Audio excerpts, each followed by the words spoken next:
Hey everybody, Joseph Rothschild here, aka, and we are back with another Twitter thread. Today we're talking about, we're not talking about Yu-Gi-Oh, really. So if you've ever watched the Yu-Gi-Oh anime, you know that they unfortunately have to play Yu-Gi-Oh. I'd argue this is the biggest detriment to some of the series like Vrains, which have like really touching character moments interspersed in 30-second intervals with like 40 minutes of an Altergeist combo on either end. And Altergeist just sets 5 and passes. You know, it's like the least combo deck in the show. But today I want to talk about some of the games that they play in the series that aren't Yu-Gi-Oh. Obviously, Season 0 is chock full of games that aren't Duel Monsters. Before Duel Monsters became the focus of the anime, there were tons of penalty games, but even within Seasons 1, 2, 3, 4, and 5, and GX, 5Ds, Zexal, Arc V, and Vrains, a ton of characters have done a ton of stupid shit in order to get what they want, and we're going to talk about it here today, and we're going to begin with this one. One of my favorite scenes from the original Yu-Gi-Oh series, this depicts Kaiba after being adopted by Gozaburo. Gozaburo gives him like $1 million and says, you got to turn this to $10 million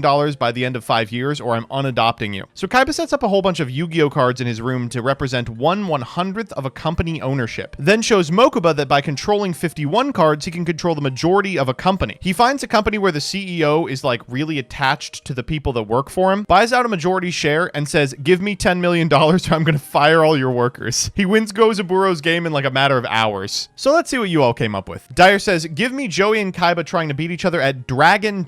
The laser chess concept that Takahashi made to pitch as a real game, but nobody ever picked up, sadly. Oh my god. Laser Maze is like a real game you can play now. I wish we had this. Shouts out to an Adrian, Gecko, and Viper stripped naked and just threw hands. This is a wonderful scene. I do like that they're like, it's time that we play the most dangerous game of all. Let's get nude. And they go at it. By the way, isn't Adrian like 17?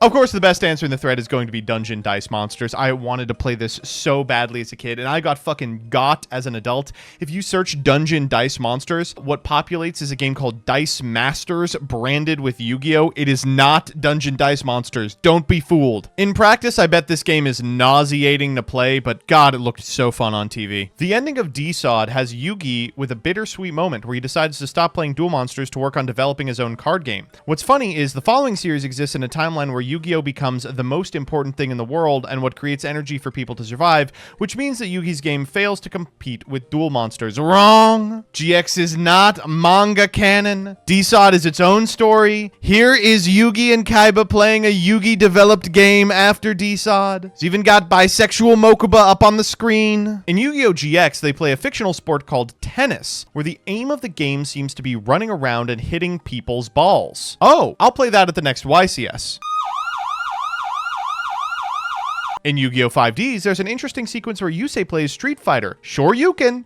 Man, a lot of people just beat the fuck out of each other. And when he says, I like to believe this is the first time Yu-Gi-Oh! Showed us a combo. Oh, but it's a 3-card combo, right? You have to open gun and lighter and vodka. It's still pretty good. And then you got an extender and cigarette. My dick gets hard for Dungeon Dice Monsters. Even as a child, I couldn't get it up for Capsule Monsters. It's not interesting at all. Fun fact, this entire arc was commissioned by exactly 4 kids. It's dub exclusive. It hasn't even aired in Japan. I wanted to play the Labyrinth duel so badly. There's a couple of these, right? Your brain is crossing some wires. There's this duel where the monsters are sized like you remember, and then there's the duel with Bakura where humans became their favorite monster on a labyrinthian duel field. There was an episode of Zexal where instead of dueling like normal people, they played soccer with monsters instead. Gaga Girl got stuck as a cheerleader though. Every 3rd tweet I see about Zexal, I'm like, damn, this looks really good. And the other 2 tweets, I'm like, damn, this looks like the worst fucking shit that was ever on TV. You just summoned your mom. As a kid, Kaiba played this weird game that looks like checkers. No idea how it actually plays since they never explained the rules. Isn't this why they got adopted? Is because Kaiba was crazy good at chess? Griddle ice hockey. A stick of dynamite is placed in a block of ice and slung around a hot griddle by 2 players wielding spatulas. It's the game of choice when an upperclassman bully attempts to steal Yugi's class spot at the school festival for their grill. He was like, oh, you want to steal our grill?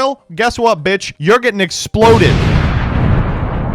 Still kind of Yu-Gi-Oh, but not. In episode of 115 of 5Ds, the whole group plays a game called Excel Terminal. They have to solve a duel puzzle to get the data they want. This is where Duel Links got the chibi 5Ds characters for events. Cute. The Dark RPG. This is the best answer, of course, the Dark RPG. I guess I'm the only asshole here that loved Dawn of the Duel. It was so good because they only ever really play 2 games of Yu-Gi-Oh! Epoch, a character from Go Rush mention, refuses to sign the protagonist's delivery. Yugioh, after asking to settle it in a Rush duel, is denied because Rush duels are dumb. Instead, they settle it in box duels, which are 50 challenges, including trying to guess what a card was without seeing it. Yugioh has to say his name while doing a handstand, but he fails, as he should have said it backwards because his head was upside down. What is Go Rush about? Seeing minimal GX rep in this thread so far, I'll bring up the game where Jaden, Cyrus, and Chumlee will draw a DM card, then tell a scary story based on the level of the monster they drew.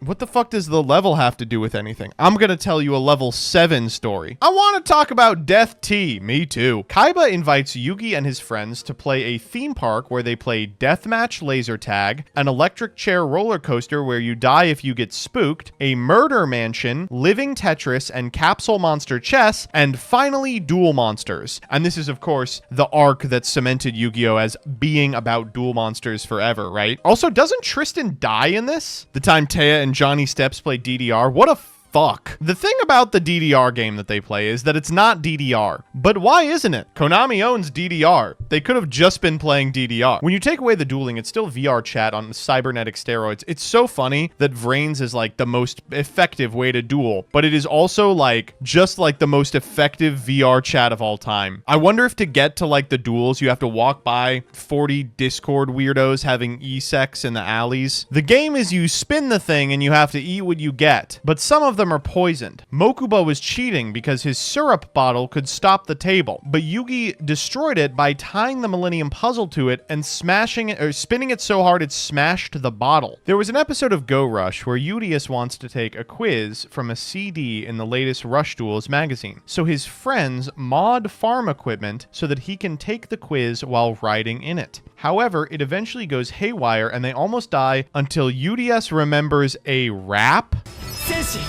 重戦士サイキックサイバース一番新しいギャラクシー What is Go Rush about? They only kinda play Yu-Gi-Oh! In this arc. Monsters battle and the outcome is decided by attack points, but the life points represent character HP, and monsters have other abilities that help them navigate the virtual world, like how they needed Niwatori to cross the desert. They rode them like chocobos. Ultimately, Yu-Gi-Oh! Is a story about people, about their relationships, about how they feel, think, and act. It's only sometimes a game about the attack points of Lojin, the mystical genie of the lamp, versus the defense points of Giant Soldier of Stone. But I appreciate that sometimes they do other shit too. I am almost 100% sure I know what this is. I draw.